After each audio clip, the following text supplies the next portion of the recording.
there's obviously been a lot of focus on Gabriel Landeskog's return. You've said a lot of great things about him, but what's kind of going through your mind emotionally when you see him, score his first goal back in 3 years? I was just proud of him again. I mean, I'm proud of him regardless of if he scores or not, just because I know what he's gone through and I know how difficult that was. So, but I mean, I think that just takes it to another level. Like you know that he wants to come back, he wants to contribute the way he did in the past, and he's off to a great start. It's obviously a huge goal when you're in a playoff game, and yes, it was great to see.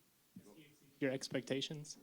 I said the other night I was surprised with the level of play he got to, even just in game one. Just like the poise he has with the puck, and like I was just worried about the game being a little bit too fast for him. Not because of his training or conditioning or skating with his leg or any of that. It was just more of like being out of the game that long.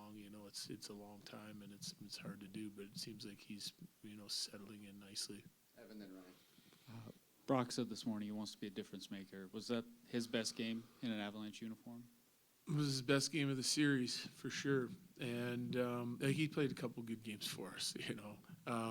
So we needed our big boys to step up tonight, obviously, and make a difference. And I thought all of them were outstanding, including Brock. Another big goal from Logan. I mean, just what are the contributions from the bottom two lines? Those guys when the games can be tight. Well, that line has been exceptional. I said it all year. They're our most consistent line, night in, night out, with the detail and the commitment that they play with and how competitive they are as a group of three. And, I've said it before, they do a lot of heavy lifting, a lot of D-zone starts, a lot of penalty kill time.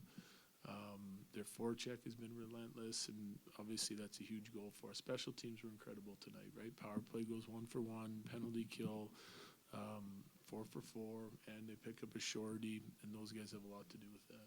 John. There was a point in the second period where the spacing and chemistry of the offense was so sharp that it was artistic, and the crowd was feeding into it. Did a switch flip? Well, I mean, I don't know. Like, we were just on our toes. It was highly competitive. Puck decisions were all good. Guys were willing to skate with the puck and force them to defend. Some of the things we've been talking about for a few games now, and it came together there for a while tonight, which was good to see. I thought it continued in the third period a little bit too. Jesse, then Pierre. Coach, you told us over these last couple of days that you guys have had too many quiet players through the first 3 games. That sure felt like a complete effort from your group tonight. It was, yeah. I can't find a player on our roster that I didn't like tonight. Pierre, then Corey.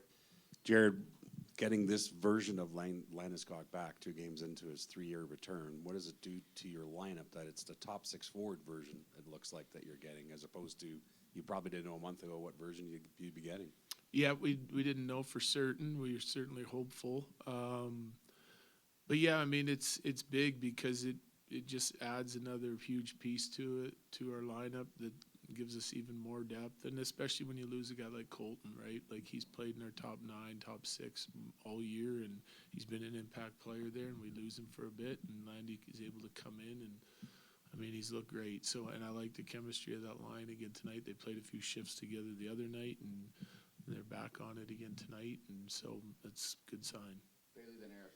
You did mention that, you were looking for a little bit more out of that second line. You make a couple changes. Did you feel like that was kind of what you wanted to see from a group that's supposed to be, contributing? Absolutely. Yeah, absolutely. That's 2 good home games from those guys, Val, Nelly, Landy on there.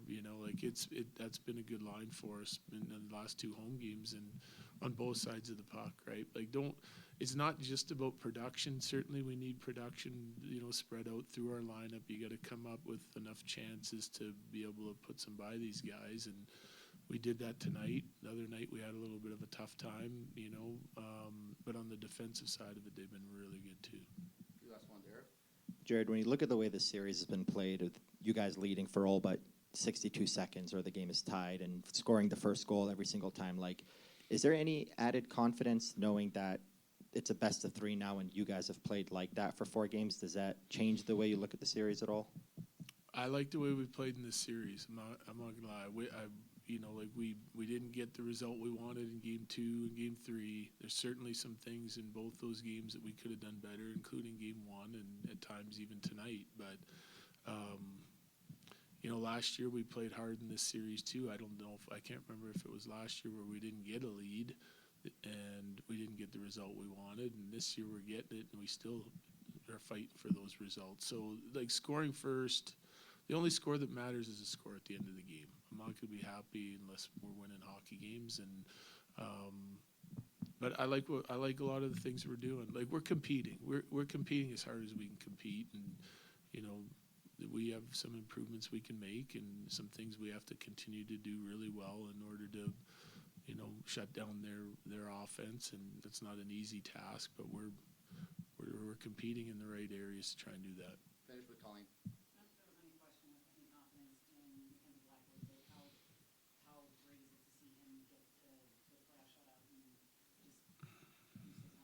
I think that a game like that can boost everybody's confidence that we're able to go and try and repeat that performance.